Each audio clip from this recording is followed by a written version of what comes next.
સબુદેભાઈ પટેલને વિનંતી કરીશ કે તેઓ આજના વક્તાનો પરિચય આપે. માનનીય કોકિલાબેન, રિંકીબેન, કૌશિકભાઈ, અલકાબેન ગાંધી અને અહીં પધારેલા બધા જ સજ્જનો અને સન્નારીઓ, વિદુષીઓ, હું અહીંયા આગળ ઘણા બધા નામ એવા જોઈ રહી છું કે જે આદિવાસી વિભાગમાં શિક્ષકનું કામ કરે છે, અને મને બહુ જ સારું લાગ્યું કે ખૂબ અંતરિયાળ ગુજરાતમાંથી પણ જવાન શિક્ષકો અને શિક્ષિકાઓ આપણી સાથે આવ્યા છે. નીતાબેનને સાંભળવા, કારણ કે નીતાબેનનું જો કામ છે એ બહુ મહત્વનું છે, કારણ કે નીતાબેન સાથે મારો અંગત પરિચય 2010માં થયો, પણ એ પહેલા એમની સંસ્થા આનંદી, એના વિશે મેં ઘણું બધું મને માનપણ અને ઘણું બધી એમને પ્રવૃત્તિઓથી હું વાકેફ હતી. છેલ્લા 15 વર્ષમાં નીતાબેનને મેં એક વિનમ્ર, ઓછા બોલા, સંનિષ્ઠ, સંવેદનશીલ અને અનુકંપાથી ભરેલ મહિલા કાર્યકર્તા તરીકે અનુભવ્યા છે. નીતાબેને મારી જ યુનિવર્સિટી એટલે કે આપણી વડોદરાની મહારાજા સયાજીરાવ ગાયકવાડ યુનિવર્સિટીમાં 1990માં MSW એટલે સામાજિક કાર્યકર્તાની પદવી મેળવી, અને 1993માં નીતાબેને NCERT એટલે કે જેને આપણા દેશની જે સૌથી મહત્વની શિક્ષણ અંગેની સંસ્થા પાઠ્ય પુસ્તકો બનાવતી હોય, જેને આપણે સેન્ટ્રલ યુનિવર્સિટી, સેન્ટ્રલ સ્કૂલ કહીએ છીએ, એનું જે અભ્યાસક્રમ બનાવે એ સંસ્થામાંથી નારી અભ્યાસ વિષયમાં પણ સર્ટિફિકેટનો કોર્સ કર્યો, અને તદુપરાંત લઘુ ઉદ્યોગ અને સૂક્ષ્મ ઉદ્યોગના વિકાસ કેવી રીતે થઈ શકે એ સર્ટિફિકેટ કોર્સ પણ કર્યો 2001માં. આ બધી તાલીમનો ઉપયોગ નીતાબેને પદદલિત, શોષિત, અન્યાય અને અસમાનતાનો મુકાબલો કરી રહેલો વંચિત સમાજને સશક્ત બનાવવા માટે કર્યો. એટલે કે આ પુસ્તકીય જ્ઞાન નહીં રાખ્યું, એમને આ જ્ઞાનને કઈ રીતે વાસ્તવિક જીવનમાં આપણે વાપરી શકીએ અને એના લોકોનું, સમાજનું ભલું થઈ શકે, કલ્યાણ થઈ શકે, એની માટે ભણતર પૂરું કરીને નીતાબેને 1990થી 1994 સુધી ગુજરાત સરકાર માટે જિલ્લા સંસાધન કાર્યકર તરીકે મહિલા સામાખ્યા નામનો જે બહુ જ સુપ્રસિદ્ધ પ્રકલ્પ કહેવાય ગુજરાત સરકારનો, ઘણી બધી ગુજરાત, રાજસ્થાન, કર્ણાટક, યુપી એવા 5-6 રાજ્ય સરકારોએ આ કરેલું હતું, એ પ્રકલ્પમાં કામ કર્યું. આર્થિક અને સામાજિક રીતે નબળા ગ્રામીણ સમુદાયોમાં જુવાન છોકરીઓ અને મહિલાઓને સાક્ષરતાના માધ્યમથી સામૂહિક કાર્ય કરવા માટે તૈયાર કર્યા. આદિવાસી વિસ્તારોમાં એમનું કામ વડોદરા જિલ્લામાં, સાબરકાંઠા અને રાજકોટ જિલ્લામાં રહ્યું છે. 1994 અને 95માં નીતાબેને જન વિકાસ નામના બિન સરકારી સંસ્થામાં જોડાઈને ગુજરાત, મધ્યપ્રદેશ અને ઉત્તર પૂર્વના રાજ્યોમાં તાલીમ લીધી. એટલે કે એમનો વ્યાપ ગુજરાત રાજ્યમાંથી આખો રાષ્ટ્રીય સ્તરે થઈ ગયો. એમને શિક્ષક એ બધામાં તાલીમ આપનાર શિક્ષક તરીકે એમણે ઘણા બધા લોકોને તૈયાર કર્યા. સ્વતંત્ર રૂપે કામ કરીને શ્રીમતી શ્રીલતા બાટલીવાલાના નેતૃત્વ હેઠળ કચ્છ મહિલા વિકાસ સમિતિમાં મહિલા સશક્તિકરણની વ્યૂહરચના તૈયાર કરવા માટે સંશોધનનું કામ કર્યું. એટલે કે ફક્ત એ કાર્યકર્તા જ નહીં, પણ ઘણા વિચારશીલ અને ઘણી અભ્યાસ કરીને કામ કરવું, જે અમે ફેમિનિઝમ અને પ્રાક્સિસ કહીએ તે કર્યું. સાથે સાથે કચ્છ મહિલા વિકાસ કેન્દ્રના ગુજરાતી ભાષામાં જે મુખપત્ર છે, વર્તમાન પત્ર ઉજાસ નામનું, તેને ચલાવવા માટે અર્ધશિક્ષિત બહેનોને તૈયાર કરી. એટલે કેટલું મહત્વની એમને બીડું ઉપાડ્યું હતું. આનંદી સંસ્થાની સ્થાપના માટે નીતાબેન, સેજલબેન, જાહ્નવીબેને પોતાની શક્તિ રેડી દીધી. નારીવાદી વિચારધારાથી રંગાયેલ નીતાબેન છેલ્લા 20 વર્ષથી એરિયાનું નેટવર્કિંગ કે ડેવલપમેન્ટ ઇનિશિયેટિવ કરીને એક આનંદી સંસ્થા માટે એક ડાયરેક્ટરની પદવી સુધી પહોંચ્યા છે.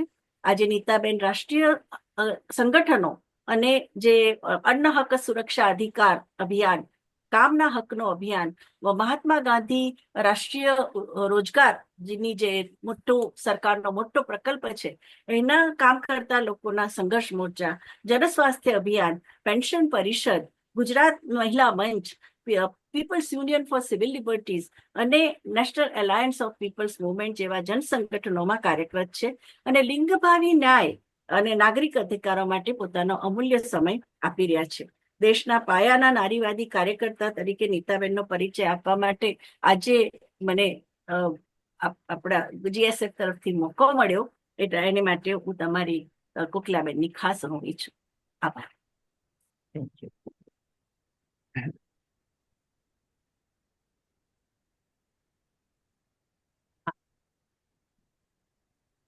હું શરૂ કરી શકું? હા, આપ કોકિલાબેન, શરૂ કરી આપની શકો છો. permission? હા Okay. હા હા સૌને નમસ્તે. અને અમે બધા જિંદાબાદ કેવા ટેવાયેલા છીએ, તો આપ સૌને નારીવાદી સલામ અને જિંદાબાદ. આજનો દિવસ મારા માટે ખૂબ મહત્વનો છે. ખાસ કરીને હજી નારી દિવસની ઉજવણીનો મહિનો જ કહી શકાય એવું એક માહોલ મારી ઇર્દ ગિર્દ છે. અને જેને હું ખૂબ સન્માનથી એક શિક્ષક તરીકે જોઉં છું, વિભૂતિબેન, એમણે બહુ જ પ્રેમથી અને બહુ જ મોટા દિલથી મારા વિશે વાત કરી છે. એમના માટે ખૂબ ખૂબ આભાર. ખાસ કોકિલાબેન, આપનો આભાર. ગુજરાત સાહિત્ય ફોરમનો આભાર. આટલી લાંબી પરંપરા સાથે મને જોડાવાનો મોકો મળે છે, અને જે ક્ષેત્રમાં હું અને અમારા જેવા સાથી મિત્રો કામ કરીએ છીએ એની વાત આટલા બહોળા ફલક પર અન્ય લોકો સાથે મૂકવાનો મોકો મળે છે. મને આનંદ છે.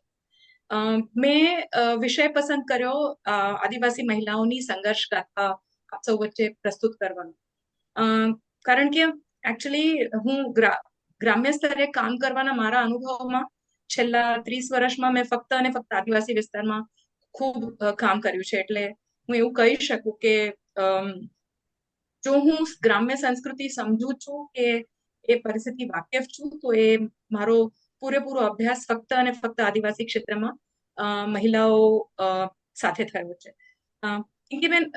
રિંકીબેન, હું શેર કરી શકું છું ને હવે? હા મારી સ્ક્રીન જોઈ શકો છો. તો આજે મારા મંતવ્યો છે, ખાસ કરીને મંતવ્યો મારા છે, પણ મને જે શીખવાનો અને અનુભવ કરવાનો મોકો મળ્યો, મને ચિંતન કરવાનો મોકો મળ્યો, એ અમે નારીવાદીઓ માનીએ છીએ કે ક્યારેય એક વ્યક્તિથી થતું નથી, એ એક સમૂહથી થાય છે. એકબીજાના અનુભવ અને એકબીજાના જીવત અનુભવોથી થાય છે. આ શિક્ષણ ક્યારેય ફક્ત એક સત્ય અને બીજા સત્ય એ વચ્ચેની શું કહેવાય બ્લેક અને વ્હાઈટ, કાળા અને ધોળા વચ્ચે નથી. ઘણા બધા એના વચ્ચેના રંગો છે, અને એ સમજવા માટે વિવિધ રંગો, વિવિધ અનુભવો અને વિવિધ ચિંતનોથી જ આપણી આખી જે લડત છે, આપણી જે આખી ચળવળ છે, એને આપણે બળ આપી શકીએ. એટલે હું અહીંયા કેટલાક મારા મંતવ્યો પ્રસ્તુત કરું છું, પણ આ બહુ જ બધા સમૂહ અને સમુદાયમાંથી મેં મેળવેલા અનુભવો છે, ને એ બધાની હું અહીંયા ઋણી છું. જે સંસ્થા સાથે જોડાઈ છું એનું નામ આનંદી છે. અને એક નારીવાદી તરીકે એક એસ્પિરેશન આપણે કહી શકીએ કે આકાંક્ષા એવી રાખીએ છીએ કે સમાજ ખરેખર સૌ માટે આનંદી બને. આનંદી એ રીતે કે હું જે વિચારું છું એમ કરવાનો મને મોકો હોય, એવી રીતે જે બીજી વ્યક્તિઓ વિચારે છે એમને એમનો વિચાર પ્રસ્તુત કરવાનો મોકો હોય, એમને એમની આકાંક્ષાઓ પ્રસ્તુત કરવાનો મોકો હોય, અને એમાંથી આનંદ મેળવી શકે. અને એ જ કારણથી અમે અમારા ધ્યેયને આનંદી બનવા માટેના ધ્યેય તરીકે કહીએ છીએ. આ સંસ્થાના નામની પાછળ એક બીજા જે ખૂબ પ્રેરણાદાયી વ્યક્તિ વિશેષ આપણા નારી આંદોલનના પ્રણેતા કહી શકાઈ રહ્યા છે, ડોક્ટર આનંદી ગોપાલ જોશી, જે ભારતના પહેલા મહિલા ડોક્ટર, અને એમણે પોતાના જીવનમાં જે લડત કરીને, જે પ્રકારના પિતૃસત્તાત્મક સમાજને નો સંઘર્ષ કરીને આટલી મોટી પદવી હાસિલ કરી. જોકે તે પ્રખતની પરિસ્થિતિ અને એમની સ્વાસ્થ્યના મુદ્દાઓને પ્રશ્નોને કારણે એ પોતે ડોક્ટરી ક્યારે શું કહેવાય પ્રેક્ટિસ ન કરી શક્યા, પણ એમની જે સંઘર્ષની ગાથા છે એ પણ એક રીતે અમને ખૂબ પ્રેરણા આપે છે. મને થયું કે હું થોડું આનંદી નામ વિશે કહું. ઘણીવાર લોકો અમને આનંદી બેન સમજે છે, ને બધા જ કાર્યકરોને આનંદી બેન કહે છે. એક રીતે ભાવનાની રીતે તો સાચી જ વાત છે કે અમે બધા આનંદી છીએ, એટલે અમને આનંદી બેન કે. આજના વિષયમાં વાત કરતા મને લાગે છે કે થોડાક સ્પષ્ટતાઓ મારા તરફથી કરવા માંગીશ કે આદિવાસી અને આદિવાસી મહિલાઓ આ બંનેની ઓળખ મારી દ્રષ્ટિએ અલગ છે. આદિવાસી પોતે એક પરંપરાગત અન્યાય, એક સદીઓના માળખાગત અન્યાય, જેને અંગ્રેજીમાં સ્ટ્રક્ચરલ ઇનિક્વિટીઝ જેને આપણે કહીએ, માળખાગત અન્યાય જે છે, જે ભેદભાવ છે, એનો શિકાર બનેલા છે. એમાં ખાસ કરીને મહિલાઓ પણ એમાં વધારે ને વધારે વંચિત રહી ગઈ છે. એટલે એવું માનવું બરાબર ન હોય કે આદિવાસી સમાજ ખૂબ જ પ્રગતિશીલ છે અને ત્યાં મહિલાઓ અને પુરુષો વચ્ચે ભેદભાવ નથી. મારા કામના અનુભવમાં જે પણ બહેનોએ પોતે પોતાના જિંદગી જીવ્યા છે એમણે કીધું છે કે અમે પણ પિતૃસત્તાત્મક સમાજ વ્યવસ્થાના જે આંચ છે એ અનુભવેલી છે, એ સતત અનુભવતા રહીએ છીએ અને હવે એના સ્વરૂપો જુદા જુદા અમને દેખાઈ રહ્યા છે. એટલે જે સમતા અને સમાનતાની આપણે વાત કરી રહ્યા છીએ કે સમાજમાં કદાચ સમતા પણ છે, જેને સમભાવ રીતે જોવાની વાત છે, કાં તો ઊંચ નીચ નથી અને સમાનતા છે, પણ એનો બેવડો દુષ્પ્રભાવ બહેનો અનુભવી રહી છે. એક તરફ એવું માનવામાં આવે છે કે આદિવાસી મહિલાઓને એકચ્યુઅલી ખૂબ જગ્યા મળે છે, એમને છૂટછાટ મળે છે, એ ખૂબ મુક્તપણે જે પહેરવું, કરવું, નાચવું, ગાવું હોય એ કરી શકે છે. કદાચ એ એક પ્રકારનું જે વાર્તાલાપ કે એક પ્રકારની જે છબી એમની બનાવેલી છે એને વધારે ઊંડાણપૂર્વક જોવાની જરૂર છે. હું મારા વિશ્લેષણ, મારા અનુભવોની વાત કરીશ ત્યારે એ સ્પષ્ટ કરવાની કોશિશ કરીશ.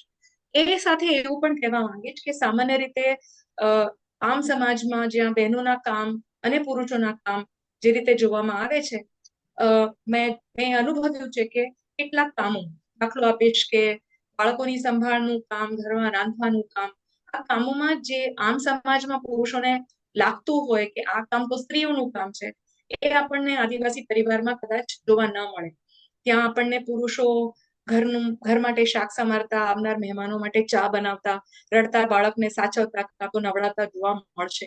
પણ ત્યાં એ જ ઘરમાં જ્યારે નિર્ણયનો સમય આવે છે ત્યારે નિર્ણયમાં મહિલાઓની ભાગીદારી કાં તો એ પ્રકારની જગ્યા બહેનોને મળે એ બહુ શક્ય બનતું નથી.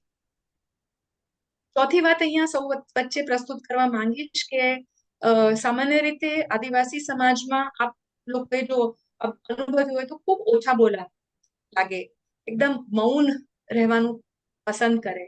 અને એમનું મૌન મેં બે રીતે અનુભવ્યું છે. એક મૌન છે જ્યાં કહેવા માંગે છે કે હું મારી જે વાત કહેવા માંગુ છું એ કદાચ તમે સમજવા અસમર્થ છો, એટલે હું મારી એ પૂરેપૂરી તાકાત તમને એ સમજાવવામાં નહીં વેડફીશ. એટલે એક તો એ ઠહેરાવથી એમનું મૌન હોય છે. બીજું, મુખ સંસ્કૃતિમાં, કારણ કે સામાન્ય રીતે તમે આદિવાસી, તમે ભોળા, તો તમે ગાંડા, તમે નથી સમજતા, એ પ્રકારનું જે આખું માહોલ બને છે. આદિવાસી એટલે અશિક્ષિત અને કદાચ હજી એ સરખા વસ્ત્રો પહેરે છે કે કેમ એવું અમને પૂછવા વાળા લોકો હજી પણ છે. અને એમને લાગે છે કે આ વ્યક્તિઓને જો અમારા માટે આ પ્રકારની એક દુષ્ભાવના છે, એક પ્રકારની ગેરસમજ છે, તો કદાચ એ બદલવા માટે ખૂબ લાંબો સમય લાગશે અને એટલે એને સમજવા માટેનો એટલો સમય આપવો જોઈએ. એવા એક રીતે જોઈએ તો સમાવેશી રીતે પોતાનું મૌન પાળે છે, મૌન રાખે છે. અને ત્રીજું મૌનનો મેં અનુભવ કર્યો છે એ છે પ્રતિરોધનો અનુભવ, મૌન. કે અમે એટલે નથી બોલતા કારણ કે અમે ખૂબ ક્રોધિત છીએ, અમે ખૂબ આનાથી સહમત નથી. અમારું ચળવળનું એક માધ્યમ છે. અમે ઉશ્કેરાટ અને અમે જે કહેવાય હિંસક નથી, પણ અમારું મૌન એ હિંસાથી પણ વધારે ભારી બની શકે એમ છે. એટલે આ પ્રકારની મૌનની સંસ્કૃતિ આદિવાસી વિસ્તારમાં જુદી જુદી ચળવળોમાં અનુભવી છે. આજના જીવનમાં પણ એમને ચળવળ પોતાના રોજબરોજના પીવાના પાણીના પ્રશ્નને લઈને હોય, પોતાના વિસ્તારના દવાખાનાઓમાં સરખી સેવાઓને લઈને હોય, કે ઘરમાં થતી હિંસાને લઈને હોય. એમણે ત્રણેય પ્રકારના મૌન જુદી જુદી રીતે જ્યાં જ્યાં યોગ્ય લાગ્યા છે એ રીતે એનું અનુસરણ કર્યું છે અને એનો મેં અહેસાસ કર્યો છે. ક્યારેક એનો ડર પણ લાગે, ક્યારેક એનો અંદરથી ગુસ્સો પણ લાગે. એની સાથે એ પણ અનુભવ થાય કે હું પોતે આદિવાસી નથી અને હું આદિવાસી સમુદાય માટે શું એ હકથી એ વિષય પર પોતાનું એક સ્પષ્ટ મંતવ્ય રજૂ કરી શકું કે કેમ. એટલે હું હંમેશા એક ડિસ્ક્લેમર કહીએ કે પહેલાથી જ પ્રસ્તાવનામાં કહું કે હું આદિવાસી નથી, પણ હું મારી જાતને આદિવાસીયત નો અહેસાસ કરતી એક વ્યક્તિ સમજુ છું. અને ક્યારેક હું એક છૂટ લઉં છું જ્યાં મને મારા મંતવ્યો લાગે છે કે આ કહેવાવા જોઈએ. મારા આદિવાસી મિત્રો, બહેનો, જેમની સાથે હું શીખી છું, એમણે મને આ છૂટ આપી છે અને એનાથી મારો આત્મવિશ્વાસ આ કહેવા માટેનો વધ્યો છે. સાંસ્કૃતિક પાસાઓની જયારે વાત કરીએ, આ પણ એક મુદ્દો કહેવો મને જરૂર લાગે કે સામાન્ય રીતે આદિવાસીની વાત કરીએ કે આદિવાસી બહેનોની વાત કરીએ તો તરત એમના રંગબેરંગી પહેરવેશ, એમના નૃત્યો, એમના સુંદર ગીત, આજકાલ તો ખૂબ જ પ્રચલિત કાર્યક્રમોમાં, શહેરી વિસ્તારના કાર્યક્રમોમાં પણ એમના કાકા બાપાના પોરિયા જેવા ગીતો ગવાતા થઈ ગયા છે. અને એક રીતે એ સંસ્કૃતિને રિસ્પેક્ટ, એના માટેનું માનની પણ વાત હોઈ શકે, કાં તો એક મોજની પણ વાત હોઈ શકે. પણ મહિલાઓ જેમની સાથે કામ કરું છું એમણે આને ફક્ત એક મોજની મસ્તીની અભિવ્યક્તિ તરીકે નથી જોયું. એમણે એને ખૂબ જુદા રીતે પોતાના પ્રશ્નો સ્પષ્ટ કરવા, પોતાના વાત કહેવા માટે, પોતાનો અવાજ, પોતાનો અભિનય, પોતાની વ્યક્તિને પ્રસ્તુત કરવા માટે આ કર્યું છે. જે વિસ્તારમાં મારું કામ છે પંચમહાલ અને દાહોદ, એ વિસ્તારમાં આદિવાસી બહેનો જ્યારે વરસાદ પડતો નથી ત્યારે એક પરંપરા છે જેને આદિવાસી ભાષામાં ધાડ ચડે એમ કહેવાય. એ લોકો ધાડ ચડે છે અને જ્યારે ધાડ ચડે ત્યારે બહેનો પુરુષના વેશમાં રહે, માથે પાંગડો પહેરે, શર્ટ પહેરે, પેન્ટ પહેરે, હાથમાં દંડો કે કોઈ પણ બીજું તીર કામઠાને ઓજાર લે. આ બધી જ વસ્તુઓ પિતૃસત્તાક સમાજમાં ચિહ્નો તરીકે, આપણે પુરુષના સત્તાના ચિહ્નો તરીકે જોઈ શકાય. અને એને અડવાનો કાં તો એ રીતે બહાર નીકળવાનો ક્યારેય બહેનોને મોકો મળતો નથી. પણ આદિવાસી વિસ્તાર જે ખરેખર ઇવન દુષ્કાળ પ્રભાવિત વિસ્તાર છે, ત્યાં જ્યારે વરસાદ ના વરસે ત્યારે બહેનોને ગામના લોકો આ બીડું આપે કે હવે તમે બહેનો ધાડે ચડો, કારણ કે હવે વરસાદ છે તે અમારાથી નારાજ છે, આપણે મેઘરાજાને વિનંતી કરવાની છે, મેઘરાજાને તેડવાના છે, અને એટલે તમારે આ એક બહુ જ અઘરું કામ ઉપાડવું પડશે.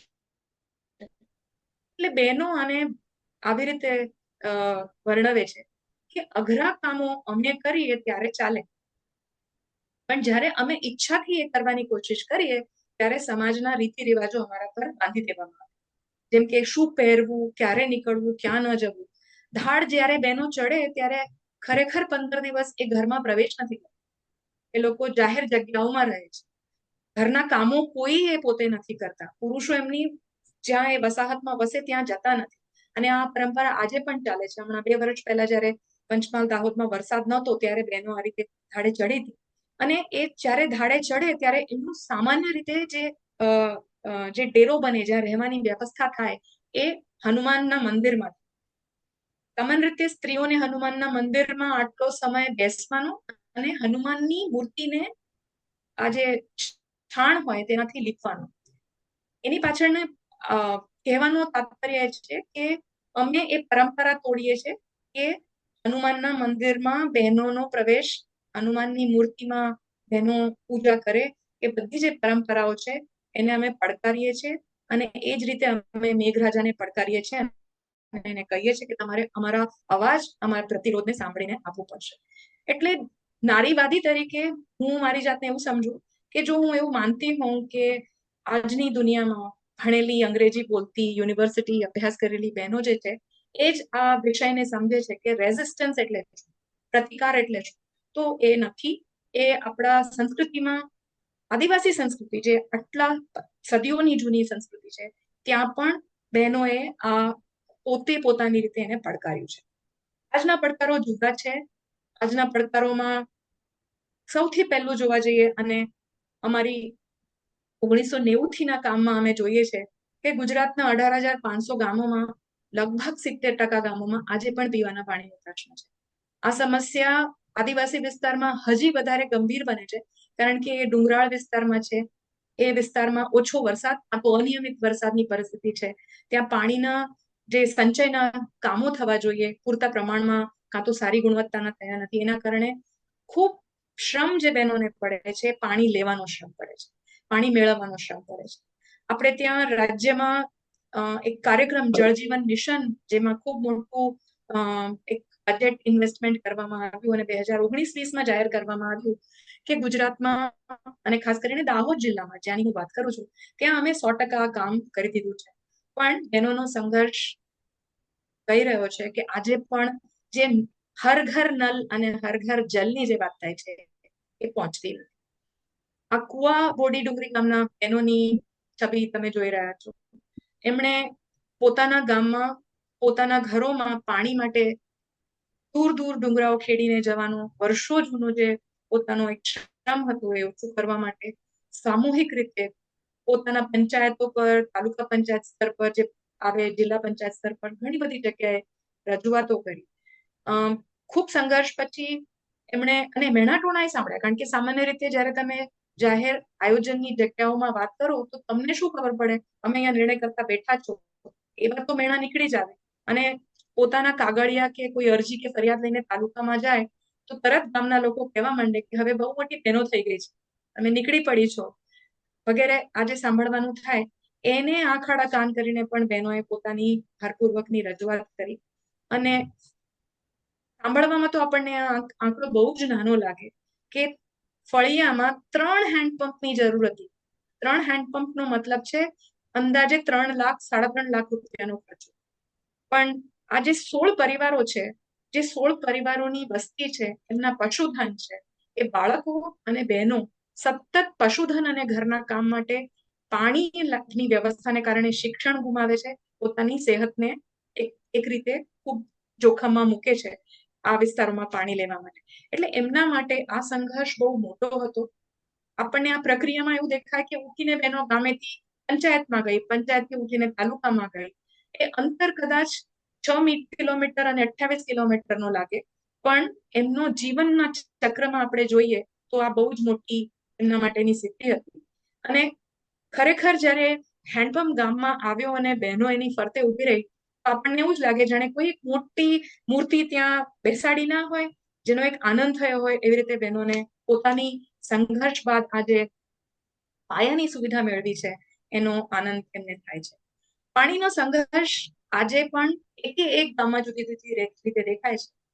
બહેનોની આ વાર્તામાં હું દલિત અને આદિવાસી બહેનો બંને પાણી અને એની સાથે જોડાયેલી આભડછેટનો મુદ્દો પ્રસ્તુત કરવા માંગુ છું.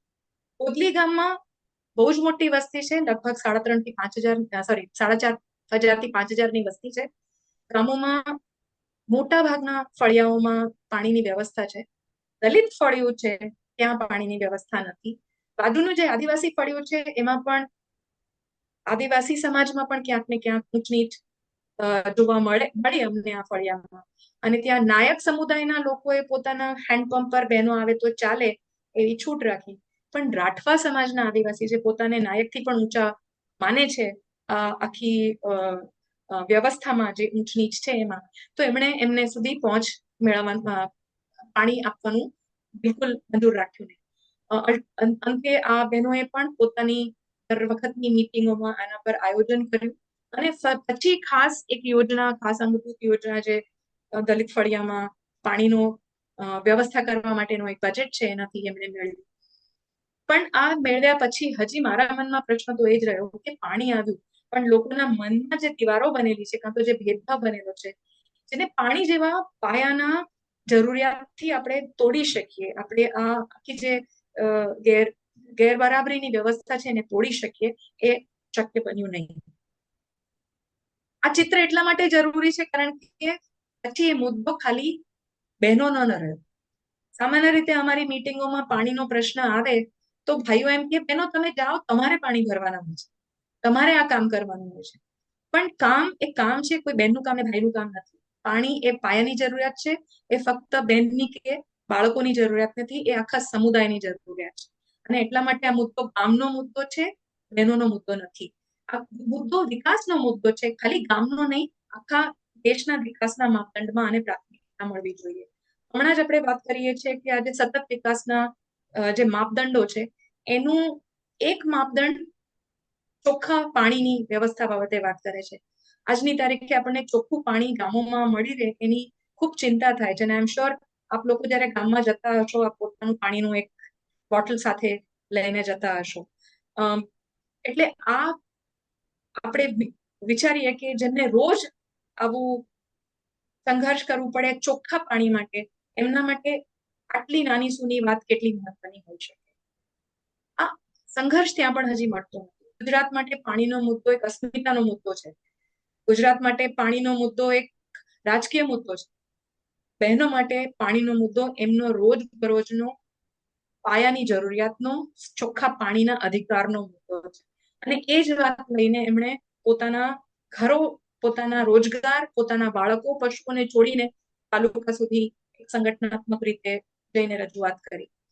આ સંઘર્ષમાં એક તાકાત ચોક્કસ મળી. આપ ચિત્રમાં જોઈ શકો છો કે આપણે જયારે વાટાઘાટો કરીએ ત્યારે એવું માનીએ કે જે ભણેલી બહેનો નથી એ કેવી રીતે વાત કરતી હશે અને એ અધિકારીઓ સાથે કેવી રીતે વાત કરતી હશે.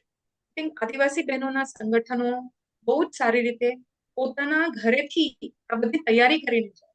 અને અમે અનુભવ્યું છે જ્યાં બહેનો ખરેખર જ્યારે મીટિંગ ચાલતી હોય તો એવી રીતના નાટક ભજવે કે અધિકારી બેઠા હશે તો ક્યાં બેઠા હશે, શું કહેશે આપણને, એમના પ્રશ્નો કેવા હશે, આપણે પ્રશ્નનો જવાબ કેવી રીતે કરીશું.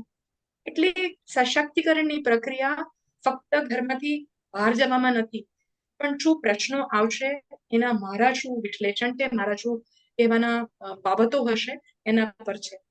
આ પ્રકારના કામમાં, સંગઠન રચનાના કામમાં જુદા જુદા સ્તરે જુદા જુદા લોકો આ પ્રયાસો કરતા હોય છે. સામાન્ય રીતે બહેનોના મુદ્દામાં વાત કરીએ તો એવું સમજાય કે હિંસાનો મુદ્દો હશે.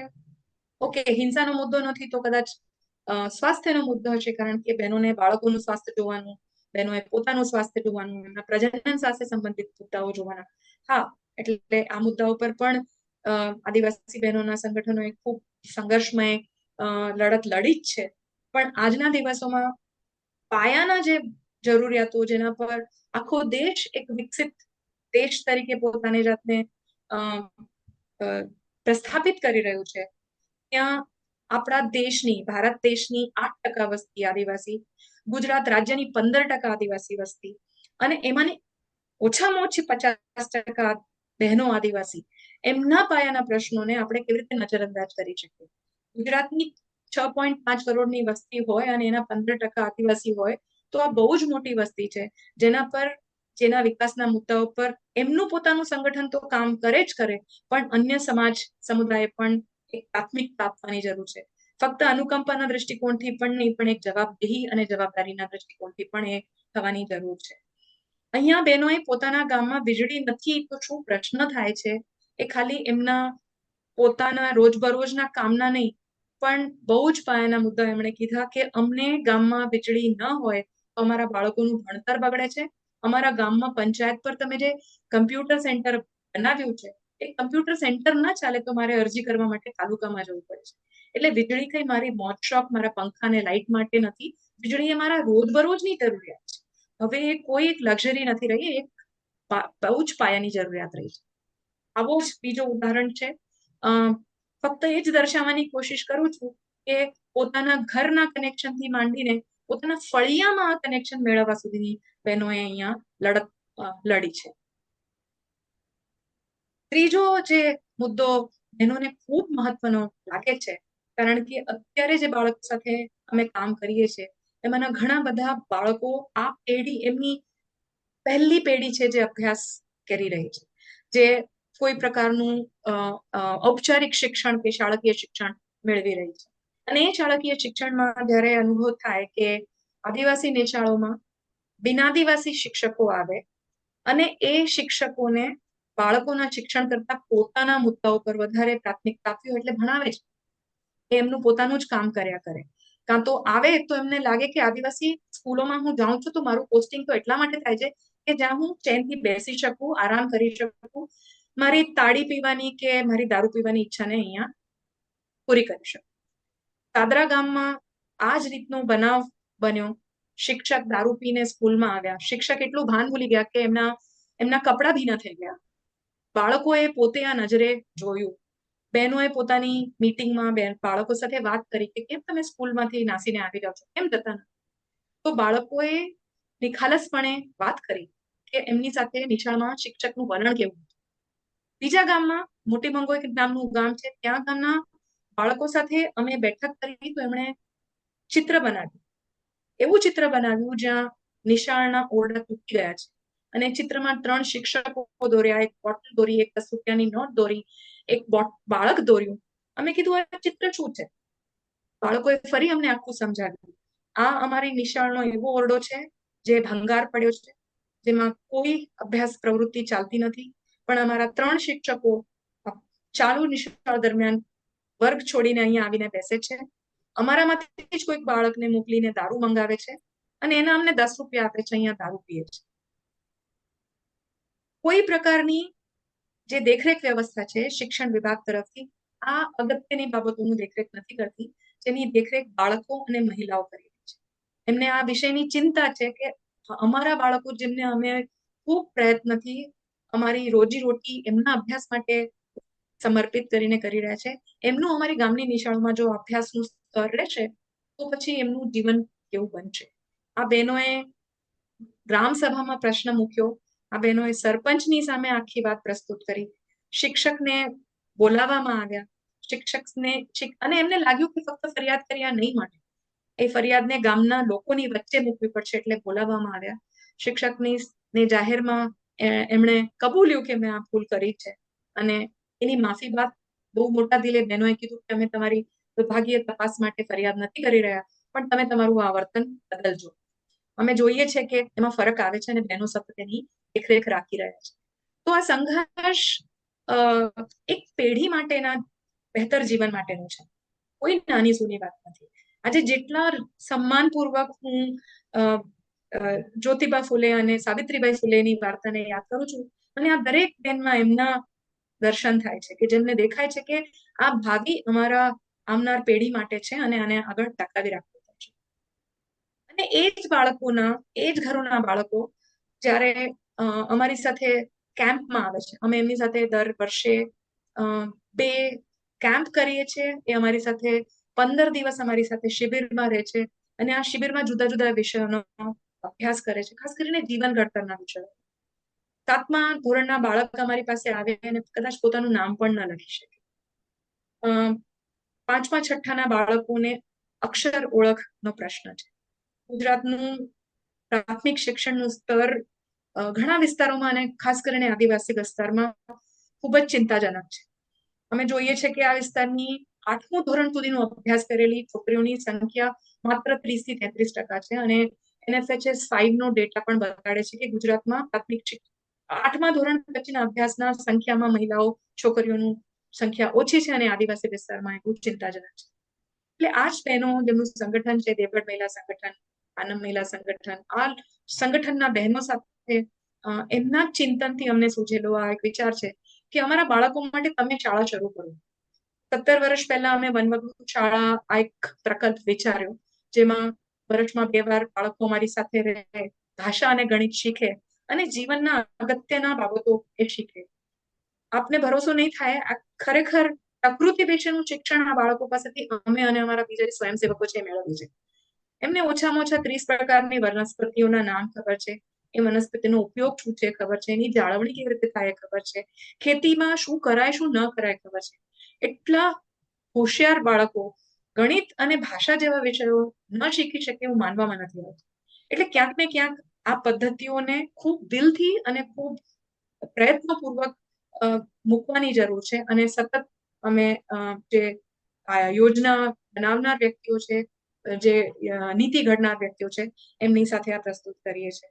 આ ચિત્રમાં આપ જુઓ છો, અમે અભ્યાસ કરીએ છીએ કે આજકાલ બધા જ ગામોમાં અને આદિવાસી ગામોમાં પણ પહોંચી ગયું છે કે જે કલરફુલ પડીકાઓમાં કોઈ પણ પ્રકારના પોષક તત્વ વગરનું ખોરાક, જેને આપણે પેકેટમાં ચિપ્સ આવે કે વેફર્સ આવે કે શેવ આવે જે કહીએ છીએ, એનું એક પ્રકારનું આકર્ષણ છે, પણ એમાં કોઈ પ્રકારનું પોષણ નથી. દાહોદ જિલ્લો બાળકોના કુપોષણમાં ખૂબ ચિંતાજનક જિલ્લો છે. તો અમે બાળકોના માધ્યમથી આપણે શું ઉગવીએ અને આપણે શું ખાઈએ, આપણા ભોજનમાં શું લઈએ, આપણા ભોજનની વિવિધતા કેવી રીતે બનાવીએ, જે ખરેખર પરંપરાગત રીતે આપણે ત્યાં હતું એ કરીએ છીએ. અને બાળકો ક્યારેક ક્યારેક અમારાથી અકળાય, કારણ કે અમે બાવટો અને બંટી જે મિલેટ્સ તરીકે ઓળખાય છે, એના ધાન અમે કેમ્પમાં બાળકો માટે રાંધીએ અને પહેલા દિવસે તો બાળકો જોઈને આમ ચિત્રી કરે અને જો ખાવાનું મન ન થાય, પછી એમને સાથે આ સત્ર થાય, પછી એમને ધીમે ધીમે એના માટે ભાવતું થાય અને પછી છેલ્લે જતે દિવસે એમની ડિમાન્ડ શરૂ થઈ જાય કે બેન હવે કેમ્પમાં આ બનાવો ને, અમને ભાવ્યું છે, તમે અમને રાગીનો લાડુ ખવડાવો ને અમને ગમ્યો હતો, એટલે બાવટાનો લાડુ ખવડાવો ને અમને ગમ્યો હતો. એ રીતનું એક પરિવર્તન અમને એમના ભોજનની વિવિધતા તરફનું જોવા મળે છે. શિક્ષણને જ આગળ વધારતી વખતે હવે અમે જોઈ રહ્યા છીએ કે યુવતીઓ, કિશોરીઓ પોતે પણ પોતાના જીવનમાં બહેતર શિક્ષણ મેળવવા માટે પ્રયત્ન કરી રહી છે. અહીંયા જ એક નાની વાર્તા છે જે જે બેન પોતે પોતાના ગામમાંથી બહાર નીકળીને કોલેજમાં ભણવા ગઈ, એની સાથે બસના કંડક્ટરે બહુ જ ખરાબ વ્યવહાર કર્યો. હવે આ બધા વ્યવહારો, જેમ શિક્ષક સ્કૂલમાં ટપલી મારે તો બાળક ડરી જાય અને સ્કૂલમાં ન જાય, એવી જ રીતે જ્યારે વાહન વ્યવહાર પૂરતો ન હોય, સુરક્ષિત ન હોય, વલણ સારું ન હોય, તો મોટા બાળકો પણ, મોટા વિદ્યાર્થીઓ પણ પોતાના આગળના ભણતરથી દૂર ભાગે છે. એ ફરી પાછા મજૂરી તરફ વળી જાય છે. જે વિસ્તારોની વાત કરું છું, 60-70% લોકો 6 થી 8 મહિના મજૂરી માટે બહાર જાય છે. પંચમહાલ અને દાહોદના શ્રમિકો જ્યારે વડોદરા, અમદાવાદ, સુરત, રાજકોટ, જામનગર વિસ્તારમાં જાય, ત્યારે બધા એમને મામુડિયા કે ગોધરિયા કહે છે, જે બિલકુલ એમના માટે સન્માનીય નથી. અને હવેની પેઢી એમાંથી બહાર નીકળીને સન્માનનીય આજીવિકા કેળવવા માંગે છે. આ બેન જ્યારે કોલેજમાં જતી હતી, કંડક્ટરે એની સાથે દુર્વ્યવહાર કર્યો, એની ફરિયાદ લઈને બાકીની છોકરીઓ એસટી ડેપોના મેનેજર સાથે વાત કરવા ગઈ. તો એમની લડત અગેન ઘણા બધા માળખાઓ સાથે છે. પોતાના ઘર સાથે તો છે જ, પોતાના ગામની સંસ્થાઓ સાથે તો છે જ, પણ બહારની અન્ય જે સંસ્થાઓ છે, જે બહેનોને, છોકરીઓને અને આદિવાસીને એક સન્માનની નજરથી, એક સમાન નાગરિકની નજરથી નથી જોતી, ત્યારની આ એમની લડત છે. આ કંડક્ટર પણ બેન હતા, એટલે એમની સાથે વાત કરવામાં થોડો બહેનોને ખચકાટ થયો અને એમણે એમના માટે જે ફરિયાદ લેખિતમાં કરવાની હતી, એ ફરિયાદ કરવાનું એમણે ટાળ્યું. ફક્ત એ વાતનો હવે આનંદ છે કે એમણે મૌનથી ગુસ્સો જે વ્યક્ત કર્યો હતો બસ દરમિયાન, જે આગળ હું કહી ગઈ, એ એમણે ખરેખર એક લેખિત અને મૌખિક રજૂઆતથી ડેપો મેનેજર સુધી પહોંચાડી. તો આ એક બદલાવ આપણને એમના સંઘર્ષમાં દેખાઈ રહ્યો છે કે અમે લડત હવે આ રીતે પણ કરતા થયા છે. સ્વાસ્થ્યના મુદ્દાને આવરવાની કોશિશ કરું છું અને ઝડપથી એ કહેવા માંગીશ કે છેલ્લા આઈ થિંક COVID-19 પછી ખરેખર ગ્રામ્ય વિસ્તારોમાં આરોગ્ય સેવાઓનું પહોંચ તો બની છે. જે જગ્યાઓમાં ડોક્ટર નહોતા, કાં તો સ્ટાફ પૂરતો નહોતો, ત્યાં જગ્યાઓ થોડી થોડી પ્રમાણમાં ભરાવા લાગી છે. જ્યાં મશીન કે સંસાધનો ઉપયોગ કરી શકાય એવા નહોતા, કાટ ખાઈને પડ્યા હતા, ત્યાં ખરેખર હવે ચાલી રહ્યા છે. હેલ્થ એન્ડ વેલનેસ સેન્ટર પર આપણને સ્ટાફ જોવા મળે છે. આ પાછળ એક બહુ જ મોટી લડત આ વિસ્તારની બહેનોની રહી છે. 1998 થી માંડીને આજ દિન સુધી બહેનોએ આરોગ્યના કોઈ પણ માળખા, સરકારી માળખાને દેખરેખથી બાકી રાખ્યો નથી. ખાસ એટલા માટે કારણ કે આ વિસ્તારોમાં ખૂબ મોટા પ્રમાણમાં માતા મરણ અને બાળ મરણ થાય છે. આ વિસ્તારમાં સાપના કરડવાથી મૃત્યુ થાય છે. આ વિસ્તારમાં સિકલ સેલ એનિમિયાથી પ્રભાવિત પરિવારો વસે છે. અને આ ચાર વિષય જે હું બોલી ગઈ, એ ખરેખર આપણા જાહેર આરોગ્યની બહુ જ પાયાની સેવાઓ છે. આરોગ્યના ક્ષેત્રમાં જેટલા સંશોધનો થયા છે, આ વિષયમાં ખૂબ મોટા પ્રમાણમાં થઈ ચૂક્યા છે. અને છેલ્લે હું જે ભૂલી ગઈ એડ કરવાનું, તે ટીબી ગ્રસ્ત, કારણ કે આ વિસ્તારમાં ટીબીનું પ્રમાણ પણ ખૂબ છે. એ ક્ષેત્રમાં ખૂબ મોટું કામ થયું જ છે. તેમ છતાં આજની તારીખે માતા મરણ અને બાળ મરણ થતા જ રહે છે. એનું રિપોર્ટિંગ પૂરતા પ્રમાણમાં નથી, પણ સંગઠનાત્મક રીતે બહેનો જે કરે છે, એ ગામમાં જે દિવસે, જે ક્ષણે માતા મૃત્યુની જાણ થાય છે, કાં તો બાળ મૃત્યુની જાણ થાય છે, તરત એ ગામની આશા વર્કરથી માંડીને જિલ્લાના કલેક્ટર સુધી હવે ફોનના માધ્યમથી એ માહિતી પહોંચાડે છે.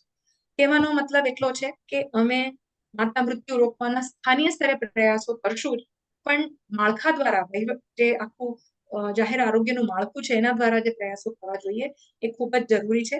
આના પર કોઈનો દોષારોપણ નથી કે આ આશાએ આ કર્યું કે આ ન કર્યું, પણ વ્યવસ્થાને પૂરેપૂરી મહિલાના પ્રજનન અધિકારના સંદર્ભમાં જોવાની જરૂર છે. એ તરફ લઈ જવાની જરૂર છે. અહીંયા જે ચિત્ર જોઈ રહ્યા છો, એમાં એક બેન સાથે કોમ્યુનિટી હેલ્થ સેન્ટર, CHC જેને કહી શકાય, જ્યાં લગભગ 30,000થી વધારેની વસ્તીને આ સેવા પ્રદાન કરે છે, ત્યાંના આયાબેનથી માંડીને ડોક્ટરના બહેનો સાથેના, ખાસ કરીને ગર્ભવતી બહેનો સાથેના વ્યવહાર ખૂબ ખરાબ અને ખૂબ અપમાનજનક છે. એના પ્રશ્નો લઈને 13 ગામોની બહેનોએ સુપ્રિન્ટેન્ડન્ટ સાથે જનસુનવાઈ કરી અને એમને લખાણમાં લીધું કે હવે પછી આવો વ્યવહાર નહીં થાય. હવે પછી અમારા જે રિપોર્ટ્સ અહીંયાથી થવા જોઈએ, સોનોગ્રાફીના હોય કે દવાના હોય, બધા જ મફત અને વિભાગ દ્વારા થવા જોઈએ. અહીંયા હિમોગ્લોબિન જ્યારે સુવાવડ માટે બહેનો આવે છે, ત્યારે 4 ગ્રામ હિમોગ્લોબિન, 6 ગ્રામ હિમોગ્લોબિન લઈને આવતી બહેનો છે, એમને આપણે કેવી રીતે સારવાર આપીએ, એમની દેખરેખ કેવી રીતે રાખીએ, બાળકો જેમને કમ્યુનિટી જેમને મેલન્યુટ્રિશન ટ્રીટમેન્ટ સેન્ટર CMTC જેને કહે છે એ સેન્ટરમાં મૂકવા માટે અહીંયા સુવિધા ચાલુ રહે એ પ્રકારની પેરવી કરી છે.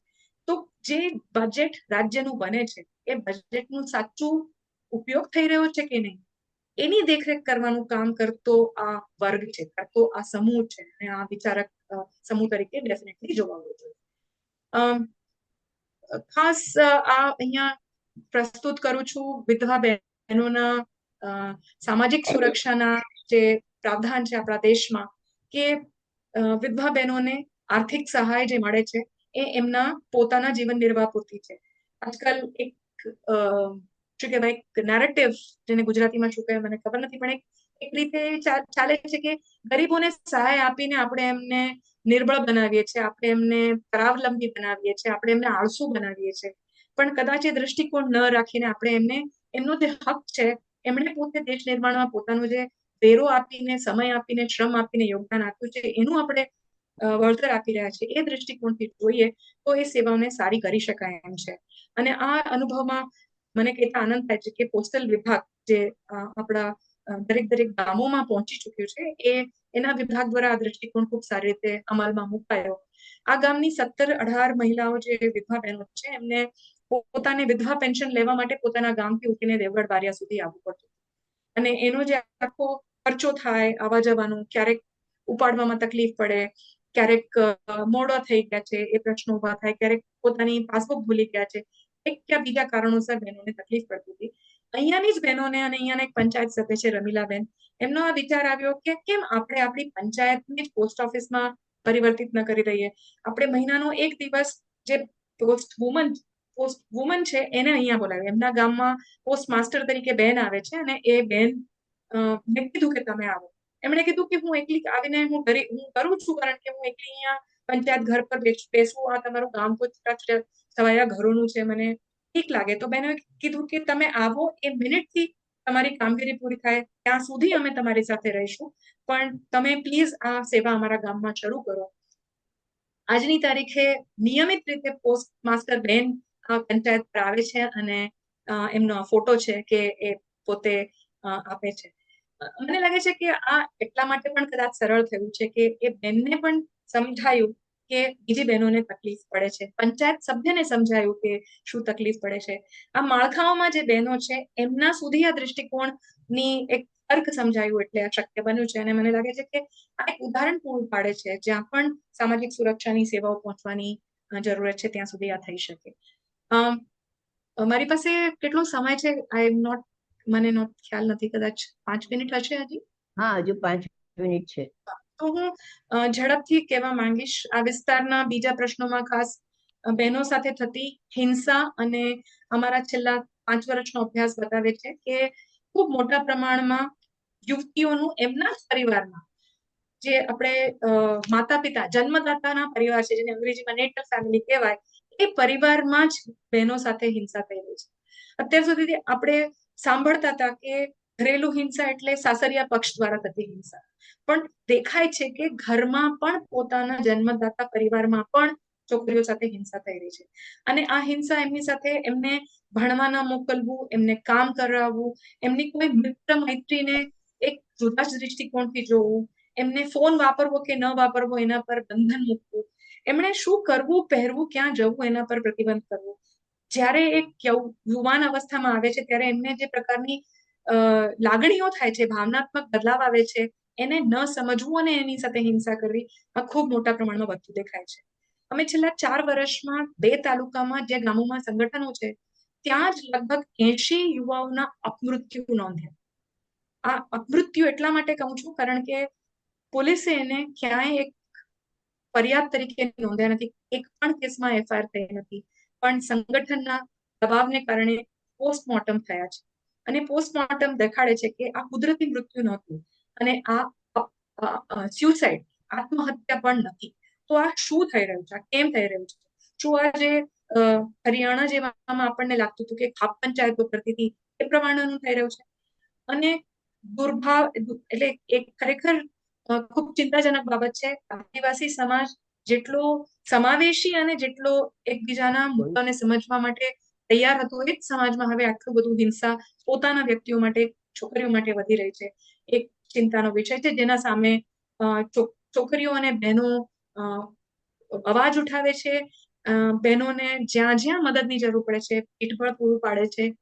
ગઈકાલે રાત્રે 12:30 વાગે કોઈ બેન ફોન કરીને એમ કે હું એક નદીના કોતરમાં છુપાઈને બેઠી છું, કારણ કે મારો દિયર મને ડાકણ કહીને વેમ કરે છે અને હું ઘરમાં જઈશ તો એ મારા પર હથિયાર લઈને હુમલો કરશે. એવા સમયે એ જ્યારે હેલ્પલાઇનને 181 ને ફોન કરે છે તો બેન એટલું જ કહે છે કે અમે તમારા દિયરને સમજાવશું, પણ અમે તમને બચાવવા ના આવી શકીએ. એ બેન માટે સંગઠન જ એક આશા બને છે અને એ રાતના 1 વાગે એના પાડોશના ઘરમાં બીજી બેન, જે સંગઠનની જ બેન છે, એની ઘરે પહોંચે છે અને એની પાસે એને આશરો, એક સુરક્ષા નો એક અહેસાસ થાય છે. તો મને ખાસ એ વાત પર ધ્યાન દોરવું હતું કે આદિવાસી બહેનોએ પોતાની સાથે રહેવાની સંસ્કૃતિને, સાથે નિર્ણયની સંસ્કૃતિને પોતાની એક સામૂહિક તાકાત તરીકે વાપરી છે. પણ આ સમુદાય પર બીજા સમુદાયનો પણ ઘણા બધા પ્રભાવો છે, જે સકારાત્મક પણ હોઈ શકે, નકારાત્મક પણ હોઈ શકે. અને આ સાથે કામ કરવા વાળા સંગઠનો, સમુદાયો એ આ એક સકારાત્મકને કેવી રીતે આગળ લઈ જઈ શકાય, એને કેવી રીતે શક્તિમાન કરી શકાય, એવી કોશિશ કરવી પડે. ડાકણના મુદ્દાની વાત કરું છું, ત્યાં આદિવાસી વિસ્તારમાં આ વહેમ એટલા માટે કરવામાં આવે છે કારણ કે એમના ઘરના પુરુષ પરિવારના સભ્યોને એ બેનને એમની જમીન કે મિલકતમાંથી બેદખલ કરવું છે. એમને ઘરમાંથી એમને બહાર કાઢી મૂકવું છે. એમનો જે વારસાઈનો અધિકાર છે એમને મેળવવા દેવો નથી. તો જેને એવું માનવામાં આવે છે, આઈ અન્ડરસ્ટેન્ડ, આપણે જીતી ગયા છે. થેન્ક યુ રિંકીબેન, તમારા એક્સપ્રેશનથી હું સમજી ગઈ. તો આજે એક અહેસાસ એમને થાય છે કે જે જંગલ જમીનના લડત માટે પુરુષો બહેનોની સહાય એટલા માટે લે છે કારણ કે બહેનો એ સામુદાયિક અધિકાર માટે લડે છે. પણ પરિવારની જમીનનો અધિકાર જ્યારે આવે છે ત્યારે પિતૃસત્તાત્મક સત્તા ફરીથી હાવી થઈ જાય છે અને ખૂબ બધા પ્રશ્નો એમણે અનુભવ કરવા પડે છે. દર વર્ષે લોક અધિકાર કેન્દ્ર જે અમારા જુદા જુદા તાલુકાઓમાં ચાલે છે, ઇવન આદિવાસી વિસ્તારોમાં પણ ચાલે છે, દર વર્ષે લગભગ 200 થી 300 બહેનોના હિંસા અને જમીન મિલકત માલિકીના પ્રશ્નો આવે છે અને એમાંથી રાજ્ય પણ બાકાત નથી. હિંસા ઘરમાં પણ થાય છે ને રાજ્ય પોતે પણ, રાજ્ય એટલે સ્ટેટ અને નીતિ ઘડતર કરનારની વાત કરું છું. આપણા દેશમાં જંગલ જમીન અધિકારનો કાયદો છે, આપણા દેશમાં જમીન વારસાઈનો કાયદો છે, આદિવાસી સંસ્કૃતિમાં સંપત્તિની સરખી વહેંચણીનો એક મૂલ્ય છે. પણ આ બધામાં સત્તા જ્યારે હાવી થઈ જાય છે ત્યારે એનો પૂરેપૂરો દુષ્પ્રભાવ બહેનોને વેઠવો પડે છે અને એના માટે એમણે સંઘર્ષ સતત રાખવા પડે છે. આ સંઘર્ષો માટે એમણે એક ખૂબ જ શું કહેવાય, નીતિગત રીતે એમણે રણનીતિક રીતે જે એમણે પ્રયાસો કર્યા છે એ પોતાના નાના નાના મંડળો બનાવવા, જૂથ બનાવવા, મંડળીઓ બનાવી, સંગઠન બનાવવા, જે ભેગા થાય કદાચ બચતના ઉદ્દેશ્યથી, અને પછી એ બધા જ પ્રકારના બહેનોના હક સુધી પહોંચે છે. તો આ કેટલાક સંઘર્ષના બાબતો છે. હું આ સમયે વાત કરતી વખતે ઘણી બધી બહેનો જેમણે એમની પોતાની જિંદગીમાં એમની સાથે રહીને શીખવવા માટે અમને જે મોકો આપ્યો છે એમને સલામ કરું છું, એમને જિંદાબાદ કરું છું અને અહીંયા મારી વાત પૂરી કરું છું. Thank you. આભાર, ખૂબ ખૂબ આભાર. ખૂબ સરસ.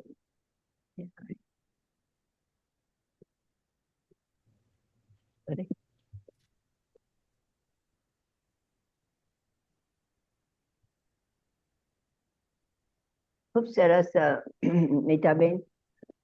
શહેરોમાં રહેતી બહેનોને આવો ખ્યાલ પણ ના હોય કે અંતરિયાળ ગામડામાં રહેતી બહેનોની કેવી કેવી તકલીફો પડતી હશે. એના ઉપર આપે જે પ્રકાશ પાડ્યો છે એ ખરેખર શહેરની બહેનોને બીજા બધા પોતાના પ્રોબ્લેમ્સ માટે પણ પ્રેરણા મળે એવું આપનું આજનું વક્તવ્ય હતું. હવે સૌ પ્રથમ કૌશલભાઈ ચોકસીને પ્રશ્ન છે, એમને હું વિનંતી કરીશ. નમસ્તે નીતા. તો જેમ કીધું કોકિલાબેને કે શહેરોની બહેનો તો અમે તો અમેરિકાથી જોઈએ તો ઘણું બધું દૂર લાગે આ બધી વસ્તુ અને સમજવી અને આ આ સંજોગોમાં. અને તમે તો કેટલા 1995માં ચાલુ કરેલી છે આ સંસ્થા.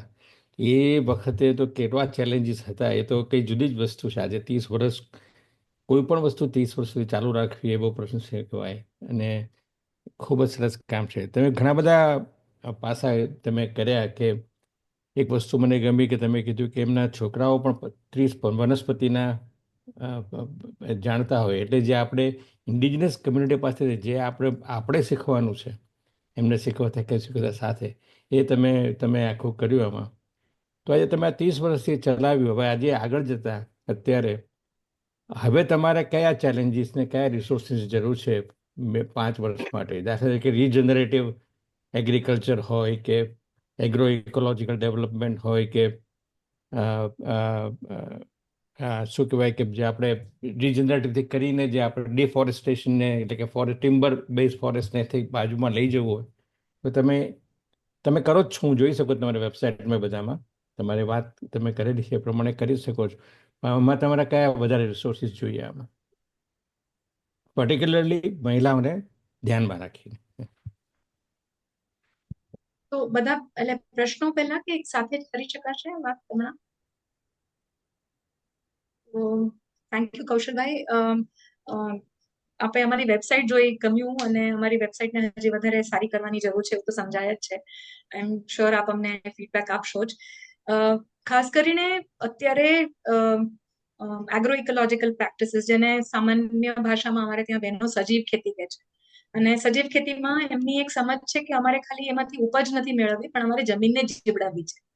એટલે જ્યારે બહેનો એમ કે અમારે જમીનને જીવડાવી છે, તો આપ સમજી શકો કે એમની સમજ કેટલી ઊંડાણમાં છે. અને ખાલી એમાંથી આપણે ઉત્પાદન મેળવીને, નફો મેળવીને આપણી એક સંપત્તિ નિર્માણનું કામ નહીં, પણ જે સંસાધન છે એને જીવડાવવાનું કામ છે. જેના માટે આખી પ્રાકૃતિક સંપદાને જીવડાવવાની જરૂર છે. એ જંગલ હોય, જમીન હોય, પાણી હોય, હવા હોય, વનસ્પતિ હોય, જીવજંતુ હોય, બધાને કેવી રીતે આપણે જીવડાવી શકીએ.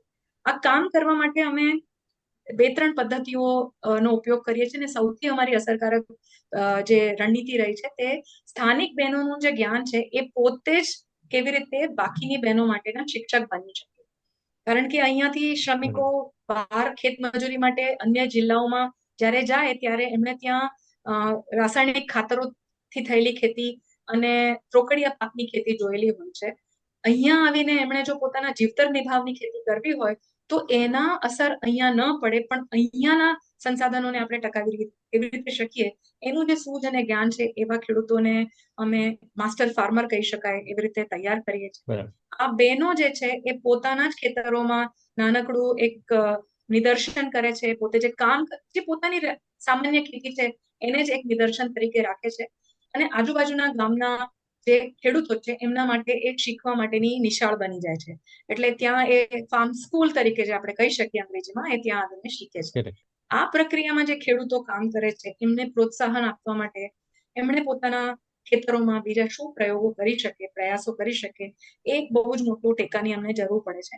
ખાસ કરીને અત્યારે જે આપણે કહીએ છીએ કે હ્યુમન વાઇલ્ડ લાઈફ કોન્ફ્લિક્ટ, આ વિસ્તારો જંગલની નજીકમાં છે, એટલે જંગલી જાનવરો ખેતી વાળા વિસ્તારમાં પ્રવેશી જાય છે. મોર, નીલગાય, ભૂંડ આજે બહુ જ મોટા પ્રમાણમાં આવી જાય છે અને ખેતીને નુકસાન કરે છે. અને એની જાળવણી માટેનો જે ખર્ચો છે એ ખૂબ વધી ગયો છે. અને એ ખર્ચાનો કેવી રીતે ટેકો મળી શકે બહેનોને, જેમ કે વાડ કરવાની કે એને સુરક્ષિત રાખવા માટે બીજા શું પ્રયાસો થઈ શકે, એના માટે અમે સંસાધનો શોધતા હોઈએ છીએ.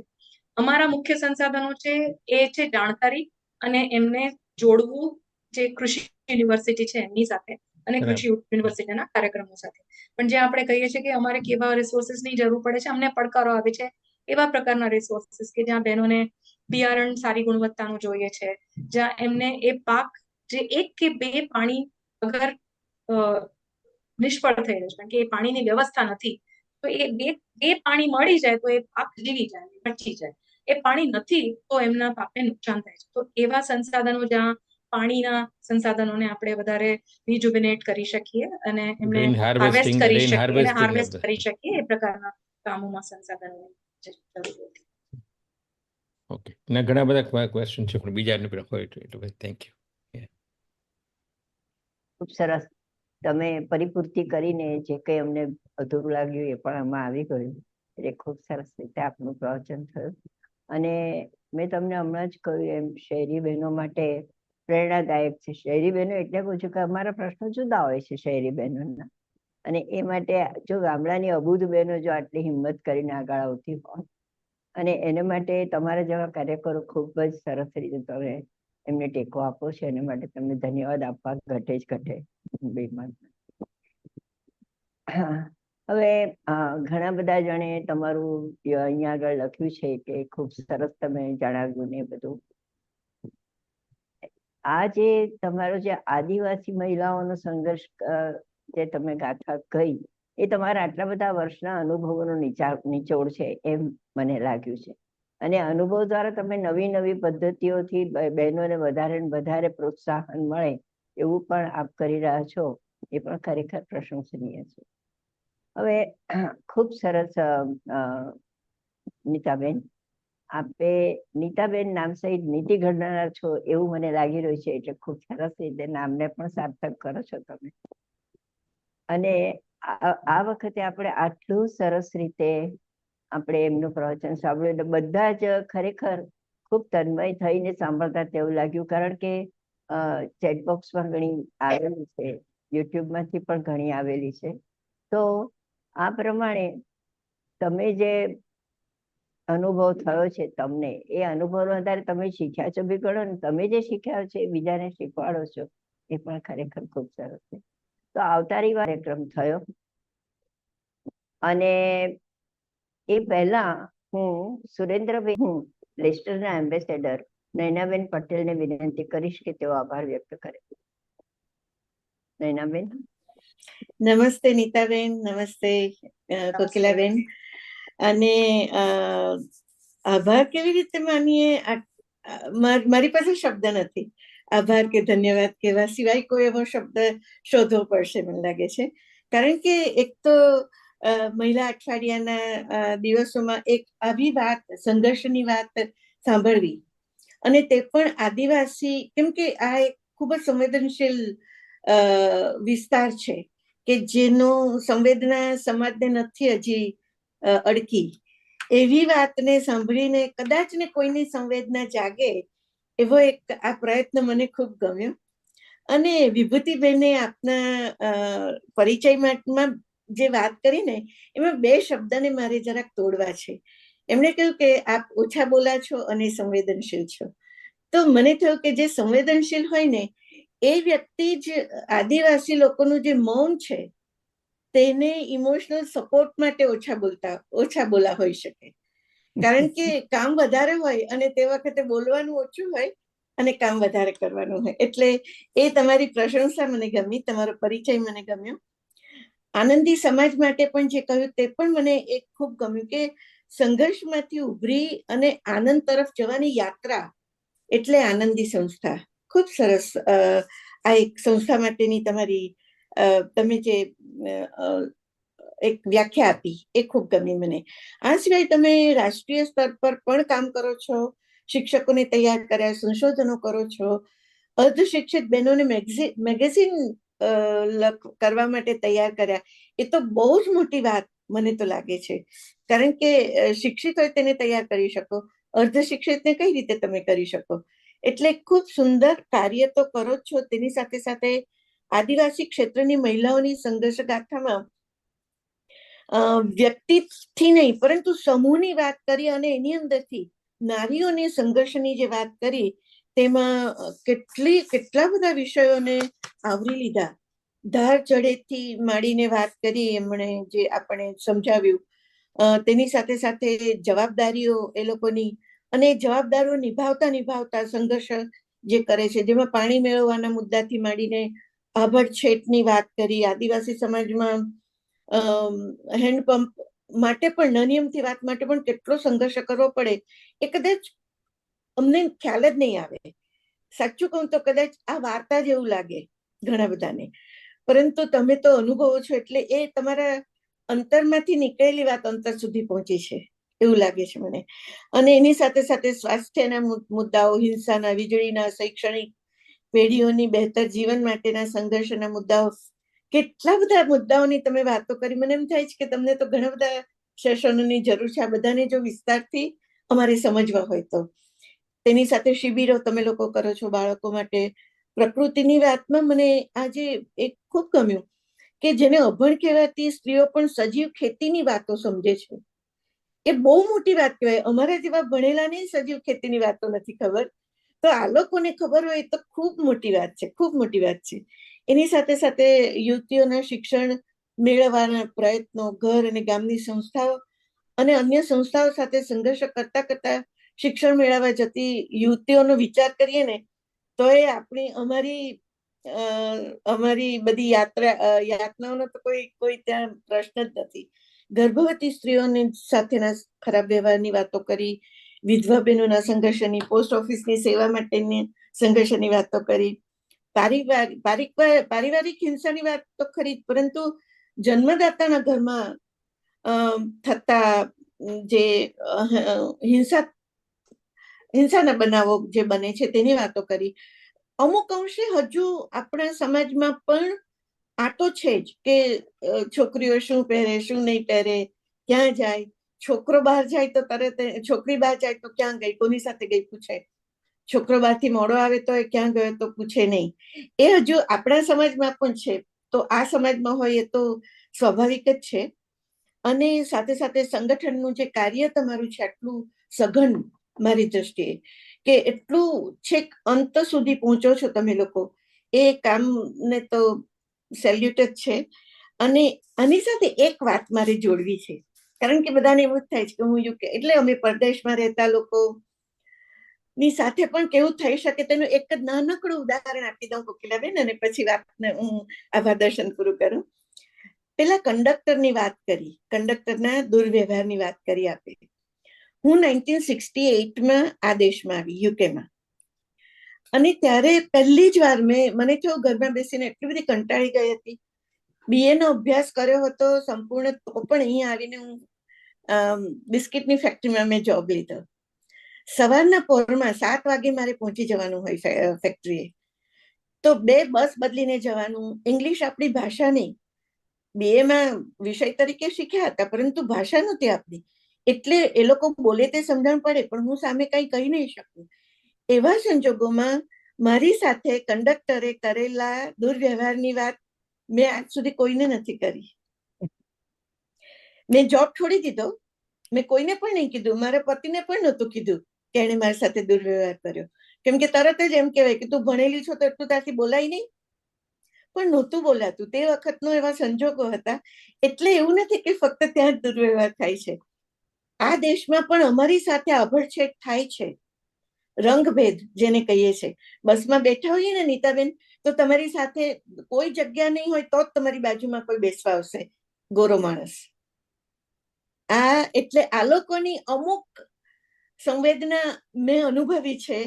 એટલે હું બહુ જ એને એપ્રિશિએટ કરું છું, આપના કામને, આપના સંગઠનને, અને જે કંઈ પ્રયત્નો કરે છે તમે અને તમારી સંસ્થા, એ સૌને પ્રણામ અને આપના ધન્યવાદ કહીને હું અહીં વિરામ લઈશ. Thank you. સરસ.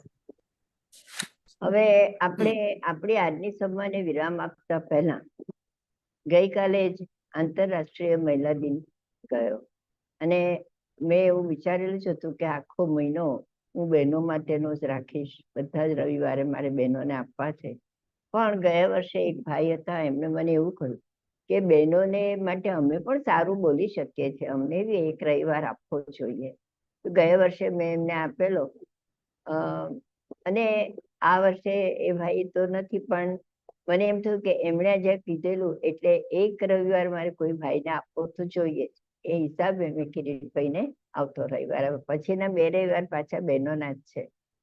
અને આપણે એમ કહીએ છીએ ને કે આંતરરાષ્ટ્રીય મહિલા દિન, મને તો એવું લાગે છે રોજ જ મહિલા દિન નથી હોતો.